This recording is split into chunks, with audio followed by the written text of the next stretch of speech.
Halo Sobat Sastra, welcome to Sastra Talk. Di kesempatan kita kali ini, kita ada kedatangan dua alumni dari Universitas Warmadewa Fakultas Sastra. Ada Kak Gomas dan Kak Sandi. Ayo Kak, silakan. Hai, halo. Hai semuanya. Ya. Halo semuanya. Oke, kita kan kedatangan dua alumni yang bisa dibilang memberikan impact ya untuk kita nanti, memberikan ilmu yang luar biasa. Ya kan? I hope so. I hope so. I hope so. Oke, sebelum itu saya mau tanya nih Kak, gimana kabarnya Kakak semua berdua ini? Baik, sehat. Luar biasa. Sementara. Ya, gimana kehidupannya Kakak setelah lulus dari kampus Universitas Warmadewa ini? Oke, kalau saya dulu ya. Oke, jadi kalau saya setelah tamat di Fakultas Sastra, saya langsung lanjut S2 di Magister Ilmu Linguistik Universitas Warmadewa juga. Wah, Dan setelah sambil menempuh pendidikan S2, saya juga bekerja di salah satu training center yang berlokasi di Renon. Seperti itu. Wah, luar biasa ya Kak ya. Iya. Nah, sedangkan Kak Sandi nih, gimana Nah. sih setelah lulus Kakak, apa yang Kakak lakukan atau ada kesibukan apa yang Kakak lakukan saat lulus dari Universitas Warmadewa ini? Oke, setelah lulus tahun 2022, satu angkatan sama Mas dan satu kelas, satu circle juga. Dia lagi. Oke. Habis lulus tuh aku langsung lanjut S2, cuman kan Gumas kan di ML, aku lanjutnya di Linguistik Udayana. Itu ngambil linguistik konsentrasi penerjemahan. Sekalian juga ambil sambilan jadi translator, jadi interpreter gitu ya, biar nggak rugi-rugi banget lah, kalau masuk sastra tuh nggak sesuai bidang gitu kan kerjanya. Jadi sekali. ya coba ngambil translator, interpreter, dan gabung HPI juga. Diajakin sama salah satu dosen kita di sini, Bu Kunta namanya. Thank you so much Bu Kunta ini sudah memperkenalkan saya ke dunia penerjemahan ini dan cocok. Luar biasa ya. Ini kakak-kakak sekalian, ini kan banyak hal yang kakak dapatkan di Universitas Warmadewa itu. Menurut kakak sendiri apa sih yang membuat kakak excited untuk belajar di Universitas Warmadewa? Apakah dosen-dosennya atau fasilitasnya? Benar. Atau mungkin ada mata kuliah yang membuat kakak tertarik gitu? Iya. Kalau dari saya, kenapa saya memilih untuk melanjutkan studi di Universitas Warmadewa? Pertama, kalau pada saat S1 ya, saya itu melihat dosen-dosennya. Karena kan kita S1 itu sudah tidak seperti anak SMA lagi yang jarak antara murid dan guru itu ada jarak yang jauh ya, yang membuat kita canggung juga untuk belajar. Nah, jadi kalau saya melihat di sini dosennya banyak yang muda, sangat-sangat update, sangat-sangat mengerti mahasiswanya seperti apa. Bahkan juga ada teman-teman saya yang pada saat itu sudah bekerja, dosen-dosen itu sangat-sangat mengerti sekali akan kondisi mahasiswa. Jadi itu yang membuat saya memilih di Fakultas Sastra ini, Universitas Warmadewa. Dan setelah itu juga fasilitasnya tentunya ada lab bahasanya juga, di sana ada komputernya, ada juga alat seperti alat interpreting itu. Saya pernah ikut seminarnya di sini, belum tentu bisa ditemukan di universitas lain. Jadi itu sangat menunjang pembelajaran anak-anak khususnya jurusan sastra Inggris.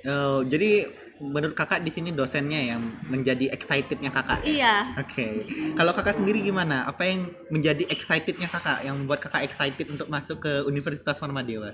Sebenarnya 11-12 juga sih sama Gumas, karena dosen-dosennya seru dan juga bisa diajak bareng komunikasi dan diajak diskusi tentang bidang ilmu kita sendiri. Itu pun asik dan mendapatkan solusi juga dari masalah-masalah yang berkaitan dengan bidang ilmu kita di sastra ini. Dan selain itu juga karena alasan saya pribadi dekat rumah.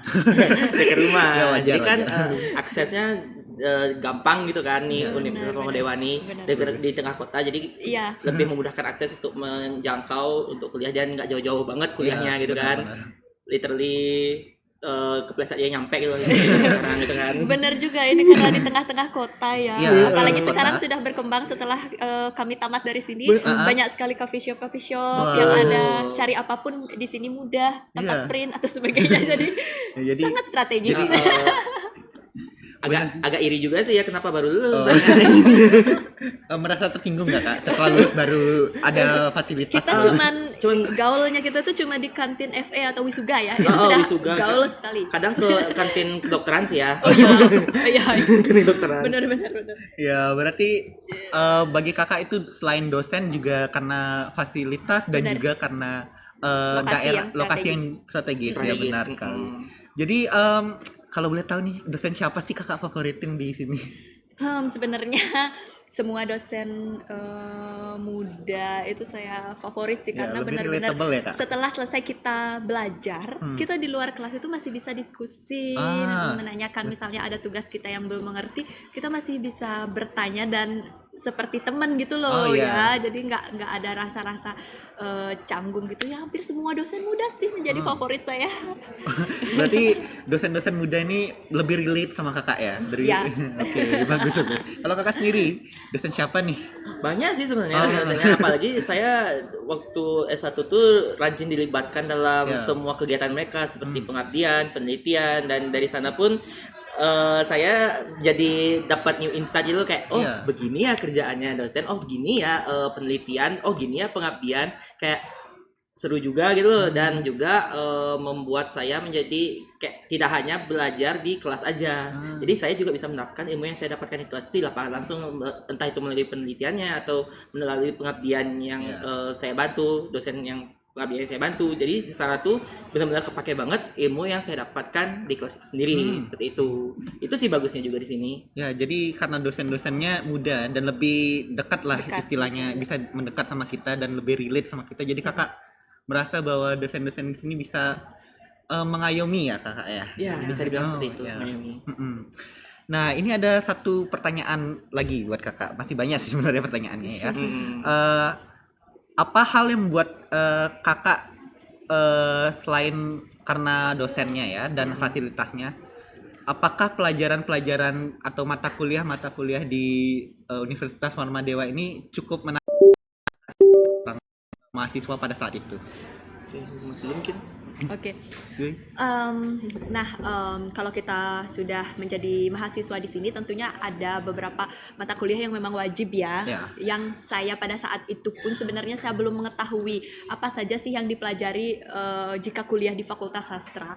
Tapi setelah saya terjun di Fakultas Sastra, saya belajar, saya itu sangat tertarik dengan sangat penting sekali menurut saya pelajaran English Correspondence itu. Nah, karena relate dengan posisi saya sekarang, yang saya sekarang juga bekerja sebagai administrasi.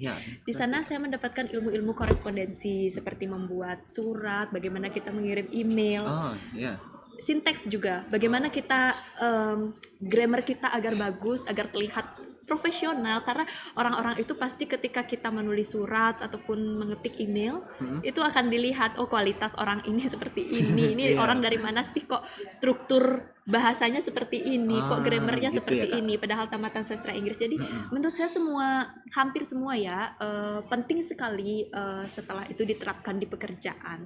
Dan yang kalau ditanya masalah menariknya, saya sangat tertarik terhadap semantik. Oleh karena itu saya mengambil skripsi tentang semantik, yaitu tentang meaning, dan itu yang saya lanjutkan juga di S2 saya, mempelajari tentang meaning, meneliti tentang meaning. Oke, siap Kak. Kalau Kakak sendiri ya, mata kuliahnya bagaimana? Apa yang Oke, kalau sebelum masuk mata kuliah favorit apa enggak, sebelum masuk sastra sendiri saya juga dapat searching apa aja sih yang kita pelajari sastra nanti kan. Nah, saya awal masuk sastra tuh tertarik dengan belajar dialek-dialek, keberagaman dialek-dialek bahasa yang ada di sini. Jadi saya pikir kayak kayaknya seru nih belajar tentang dialek bahasa di Fakultas Sastra itu sendiri, terutama di sastra Inggris.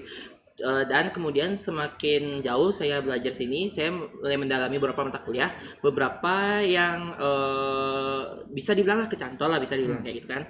Saya lebih suka sekarang di pragmatik. Pragmatik itu meneliti atau fokusnya kepada konteks dalam suatu percakapan itu sendiri.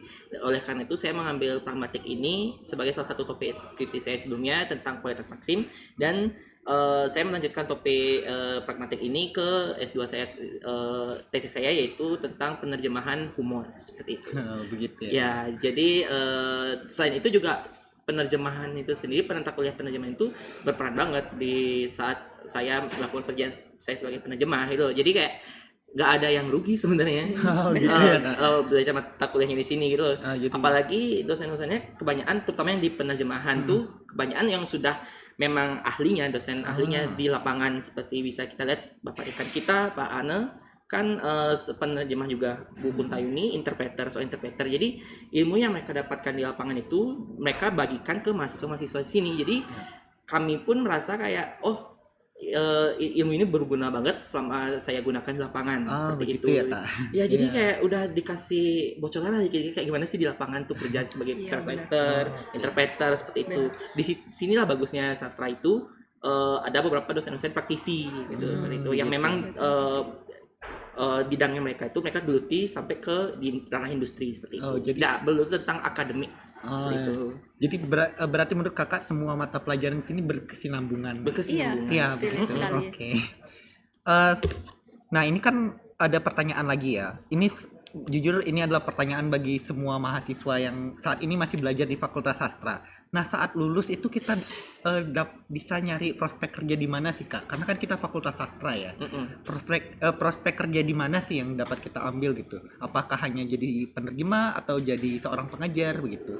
Oke, kalau berkaca dari profil lulusan itu sebenarnya semua itu bisa masuk sih, kayak content creator, kayak buat podcast ini. Oh iya, kebetulan ya. Kita bisa jadi content creator gitu kan. Itu satu. Kedua, ya penerjemah dan penjuru bahasa itu masuk. Pengajaran juga masuk. Beberapa nih seperti Gung Mas dia mengajar juga. Oh iya, kebetulan. Dan kayak personality itu seperti MC dan segala macam itu bisa juga dipelajari sini. Baik lagi teman saya, Gung Mas, menjadi MC. Wah kebetulan ya Kak. Iya, sering menjadi MC dan beliau ini sering apa tuh namanya? Ya bisa dibilang lah MC kondang lah.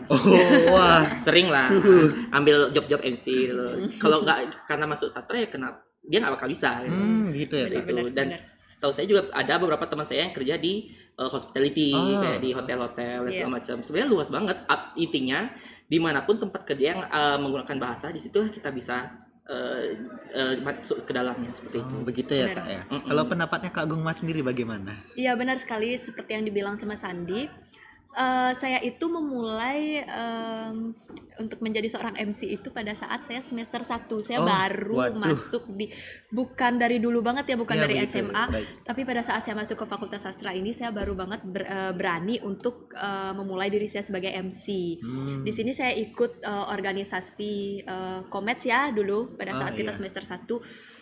Komets, kemudian meningkat menjadi BEM, DPM, itu selalu masuk di si acara yang dimana kita harus belajar menjadi seorang MC, seorang moderator di sebuah event-event yang ada di Fakultas Sastra ini. Nah jadi dari sanalah kita bisa belajar dengan kakak tingkat kita, kemudian pada saat kita tampil juga kita akan dikoreksi juga dengan oleh dosen kita, baik dari segi grammar kita kan kebanyakan MC bahasa Inggris kan, ya grammar kita dan juga improvisasi lainnya. Ada juga di sini salah satu dosen yang menjadi MC kondang juga kan. Bu Sani. Ya Pak Agus Dharma Yoga juga sangat suhu sekali itu MC dan protokoler. Itu ya. Itu juga banyak sekali mengajarkan saya khususnya dan juga mengajarkan semua anak-anak di Fakultas Sastra ini, sehingga kita berani untuk berbicara di depan umum. Sekarang kita sudah punya program podcast seperti ini, lebih berkembang lagi. Kebetulan ya Kak ya. Benar banget. Dan selain di bidang public speaking juga kita bisa berkarir luas sekali sih, di hospitality, di bank juga bisa. Di bank bisa ada ya, salah satu teman saya di bank. Ada juga yang menjadi flight attendant. Luar biasa. Pramugari, terus cabin crew ya. Banyak sekali sebenarnya seperti penerjemah seperti Bapak Dekan kita ini, interpreter, dan dia juga di salah satu pengadilan negeri dan pasar dia juga menjadi interpreter. Jadi sangat-sangat luas sekali, tidak hanya penerjemah dokumen atau interpreter dalam sebuah event, tapi di pengadilan juga butuh interpreter. Benar sekali. Jadi sangat-sangat luas sekali. Buat yang mau hire lulusan sastra ya nggak rugi lah ya, bisa semua pasti. Astungkara. Bisa semua. Ya berarti menurut kakak berdua ini prospek kerja untuk lulusan sastra ini benar-benar luas ya cakupannya, Luas, bisa luas, dari luas kesehatan, bisa dari Bisa, hotel, bisa. Di juga rumah sakit, perbankan ya. juga ya Kak ya Bisa, tadi Kakak bisa. bilang. Ya luar biasa ya. Oke, selain dari prospek kerja nih Kak, ada juga struggle yang dialami oleh mahasiswa Fakultas Sastra ini. Kayak salah satunya cara membagi waktu, misalnya mereka kan ikut organisasi lain ya Kak ya. Iya. Tapi mereka takut membagi waktunya bagaimana. Kalau bagi Kakak sendiri kan Kakak kebetulan ikut organisasi e-commerce ya. Iya. Ya, bagaimana pendapat Kakak dan bagaimana caranya Kakak sendiri untuk membagi waktu tersebut gitu. Oke. Kalau dari saya dulu pada saat kuliah S1 ini, begitu kita semester awal ya, kita langsung join Komets. Saya juga ikut Unitas PMHD pada saat itu. Oh. Ikut juga Cegek Bagus. Wah, Aktif banget. wah, aktif Semua sekali diborong. ya. Ikut juga Cegek Bagus Luar mewakili biasa. sastra pada saat itu dan lolos. Nah, ada 3 organisasi yang saya ikuti. Dan juga kita kelas pagi. Wah. Kita kelas pagi yang benar-benar kita harus aktif sekali untuk kuliah hampir setiap hari dari jam 8 kurang lebih sampai jam 1.30 siang. Kemudian kita langsung ke sekretariat BEM mungkin. Setelah itu kita ada di kegiatan Unitas, begitu juga Sandi ada Unitas juga. Cara kita ngebagi waktu tentunya kita harus ada prioritasnya. Ya, harus ada prioritas, Kalau saya betul sekali. sendiri, tujuan saya ke Warma Dewa ini untuk apa? Saya untuk kuliah. Saya Ah, harus belajar dengan sungguh-sungguh untuk mendapatkan nilai yang baik. Apapun itu saya akan mengutamakan kuliah dulu. Setelah itu saya baru bersosialisasi, mengikuti organisasi-organisasi lainnya. Dan begitu juga saatnya ketika kita menyusun proposal dan juga skripsi, kita masih menjadi DPM pada saat Masih. itu. Oh, Masih masih aktif menjadi di DPM semester ya? 7, masih Aktif ada sekali. proker-proker lah atau apa kegiatan pengabdian. Kita karena ini sudah ada regenerasi ya, sudah ada adik-adik Komets Iya. dan BEM kita cukup hadir dan prioritas kita tetap di proposal, tetap di skripsi, kita tetap bimbingan, mengatur waktu dengan baik dengan pembimbing kita sehingga kita bisa tamat ya 3,5 tahun 3,5 ya, tahun. kita Oh, ya. bisa Wah, judicial luar May. biasa ya. Itu adalah tipsnya. Jadi janganlah karena banyak sekali yang saya lihat juga kita memang anak muda kita terlena sekali dengan Betul. organisasi. Iya, Betul. pasti Seru ya Kak. kan? Seru luar biasa sih sekali Kak. ikut BEM kita sampai oke lah kita Unitas, ya berbagai macam ya. unitas kita sampai begadang tidur di sana, tapi kita melupakan kewajiban kita. Kita ngapain sebenarnya ke Ya. Warma Dewa ini Betul ya? sekali Kak. Kita harus ingat itu. Oke. Dengerin itu. Dengerin. Dengerin. Catat itu. Catat. Ya kalau Kakak sendiri gimana cara bagi waktunya Kak? Sama seperti apa yang dibilang Bung Mas, kita harus tahu prioritas kita apa sih, ini tujuan awal kita di sini apa gitu Iya. kan. Karena balik lagi saya pribadi menanamkan mindset kayak saya nggak bakal selamanya mau di sini kan. Ah iya. Saya nggak bakal selamanya ada di unitas itu, saya nggak bakal selamanya ada di Ormawa itu. Jadi ya saya harus menyelesaikan apa yang saya mulai di awal gitu. Dan selain itu tanggung jawab kita kepada orang tua. Ya, Karena kan benar. kebanyakan dari kita kan masih kalau S1 tuh masih bayarin orang tua ya Iya kebanyakan. pasti. Mungkin ada beberapa yang pakai beasiswa, ada yang beberapa pakai uang hasil kerjanya dia, tapi Iya. kebanyakan pakai orang tua nih. Iya. Kita harus melunaskan tanggung jawab itu kepada orang tua sehingga tidak ada lagi beban tanggung jawab orang tua terhadap kita. Iya. Itu pas saya S1 tuh lumayan banyak juga ya sama kayak Gung Mas aktifnya, apalagi waktu itu angkatan kami adalah angkatan pertama adanya kampus Merdeka. Oh begitu Benar, ya kita Kak. ikut juga kampus Wah, Merdeka. betul. Oh begitu ya Kak. Kita Ya. Saya baru magang tahu loh juga, Kak. sambil Kakak nyusun angkatan juga. pertama ikut Iya, kampus angkatan Merdeka. 2018 peserta kampus mengajar angkatan pertama. Oh. Yes. Bayangkan wah, luar itu biasa. kampus mengajar saya berberapa ya waktu itu ya bertujuh, Mm-mm. tapi beda-beda sekolah Ya. dan berbarengan dengan KKN. Oh. Di saat yang sama juga saya adalah ketua umum Unitas Penelitian Jurnalistik. Waduh, Bisa Iya, dibayangkan kan bagaimana pecahnya konsentrasi saya waktu itu.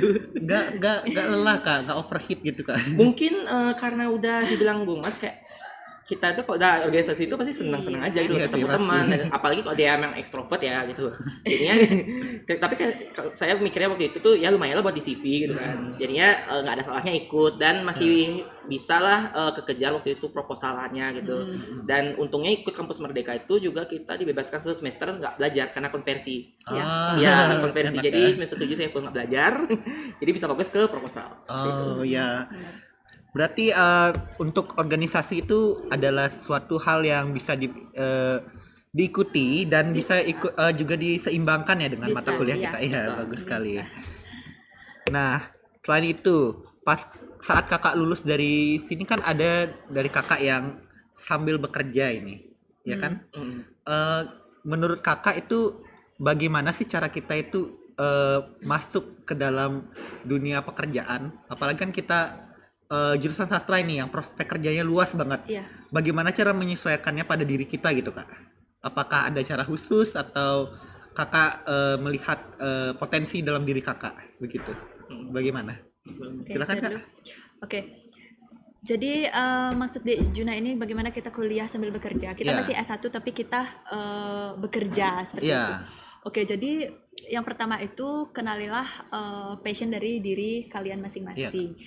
Kita ini ada di jurusan sastra, jurusan bahasa Inggris, dimana kalau kita memiliki passion mengajar, kita bisa apply pekerjaan itu mungkin di sebuah sekolah dasar atau apa yang time, mungkin yang masuk pagi keluarnya sore, kita bisa kuliah di sini sore karena di sini juga ada program reguler B ya atau Ya, kuliah sore. reguler B. Ya, jadi di banyak sekali yang kerja memilih program reguler B. Kemudian kalau di bidang hospitality pun sebenarnya juga bisa. Ada dulu salah satu teman saya juga kerja di bidang hospitality. Banyak sih yang sudah bekerja masuk di Fakultas Sastra. Jadi ya pentingnya mengenali passion diri sendiri aja sih ya. Dan pastinya relate juga dengan bahasa karena kita jurusan Ya. bahasa Inggris. Oh. Jadi mengajar bisa, di hospitality juga bisa, atau jadi freelance mungkin di hari-hari libur misalnya seperti tour guide, Oke. itu juga Ya. bisa. Kalau kakak sendiri gimana cara penyesuaiannya kak? Penyesuaiannya jujur waktu itu cukup lama dan berat ya karena saya juga dapat sharing tadi di atas di sharing alumni.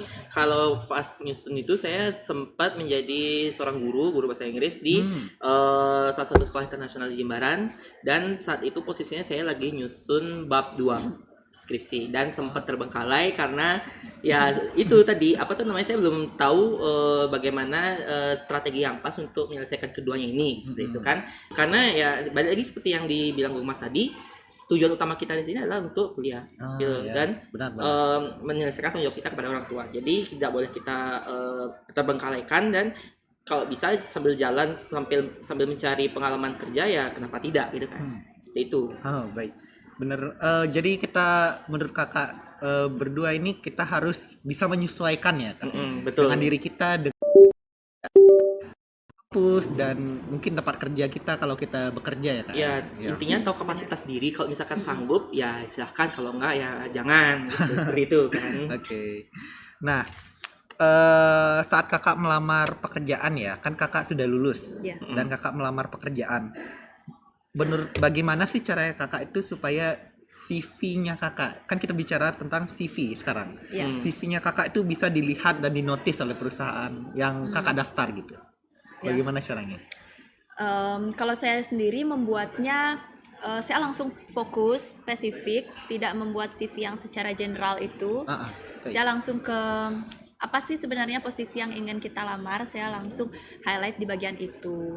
Saya membuatnya ringkas, yang biasa disebut juga sebagai resume. Saya buatnya ringkas agar lebih mudah juga dilirik dan dilihat oleh HRDO bagian mana sih yang sebenarnya dia ini cocok gitu ya, dan sesuai dengan apa yang ingin dilamar, seperti itu. Kalau saya membuatnya CV-nya seperti itu, resume yang saya buat. Sudah. Oke, kalau menurut kakak gimana? Sebenarnya ini juga banyak tadi di sharing sama saya sama Gung Mas di sharing alumni. Oh begitu ya. Untuk ngelamar gini nih, kebanyakan saya menggunakan kata kunci atau keyword. Jadi biasanya kalau misalkan dia mencari bidang penerjemahan, saya pasti menggunakan keyword-keyword yang berkaitan di dalam bidang penerjemahan itu sendiri, seperti penerjemah bahasa Inggris Indonesia atau dan sejenisnya. Jadi kuncinya di sini adalah kita harus tahu keyword dari bidang yang akan kita cari ini. Karena kenapa? Karena HRD itu nggak mungkin dia memiliki banyak waktu untuk apa tuh namanya, membaca satu-satu CV kandidat dari pelamar itu sendiri. Oleh karena itu saya tuh khususnya biasanya menggunakan keyword-keyword yang relate terhadap bidang yang kita cari. Oh begitu ya Kak. Iya. Benar. Ya. Jadi sebelum kita mengakhiri ya, saya mau tanya dah, Kakak itu punya advice nggak buat adik-adik kelas? Contohnya seperti saya dan teman-teman saya yang masih berkuliah ya, ada advice nggak? Khususnya semester berapa nih? Semester awal kan, Semester dari semester awal mungkin sampai semester yang sedang menyusun skripsi gitu. Iya. Seperti apa? Oke, untuk semester awal ya nikmati waktumu dulu sebagai mahasiswa, karena semester 4-5 itu sudah mulai masuk ke mata kuliah yang menjurus ke sastra itu sendiri. Dan semester 6-7 sudah mulai KKN dan sibukkan dengan kampus Merdeka dan segala macam. Kok masih ya ada program itu, nggak tahu saya siapa nggak. Kalian pasti bakal tertarik untuk mengikuti itu dan juga tertarik mengikuti apa tuh namanya, kegiatan kayak UKM dan Ormawa itu. Nah, di semester awal tuh nikmatinlah diri kalian sebagai mahasiswa, kupu-kupu lah dikit, nggak apa gitu kan. Nah, untuk yang mahasiswa tua nih, mahasiswa semester 7, semester 8 tuh fokus skripsi. Ingat, jangan ditinggalkan, jangan terbengkalai biar nggak nambah semester lagi dah. Baik ya, mau didengarkan ya guys. Ya, mungkin Mas ada yang mau ditambahkan. Baik Kak. Iya, sebenarnya saya sudah bilang juga beberapa poin yang tadi ya, yang berhubungan dengan organisasi, cara mengatur waktu dari organisasi dan juga bagaimana kita berkuliah dan juga menyusun. Itu yang harus diingat. Yang pertama itu apa sih tujuan kita kuliah di Universitas Warmadewa? Oke lah, semester 1 sampai semester 3 ya, kita mungkin masih aktif-aktifnya ikut seminar wajib gitu, ikut seminar ke sana ke sini, kumpulin poin-poin itu bisa.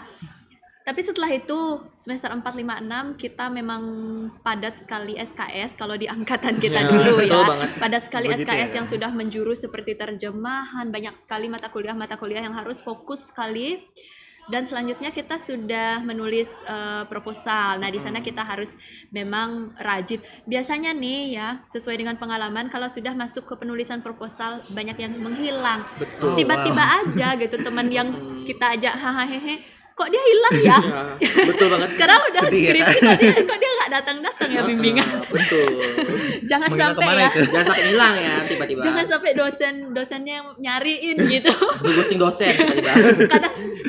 Kadang iya, kalau kita sudah udah tidak rajin untuk datang ke kampus lagi, itu udah sampai dicariin sama semua orang, itu kita bakalan ngelihat teman-teman kita yudisium duluan, sudah duluan, teman kita udah males, kita udah langsung males. Betul. Sedih, aduh udahlah gitu, kayaknya susah, udah nggak semangat lagi. Jadi harus benar-benar kita mengikuti proses ini dari awal sampai akhir.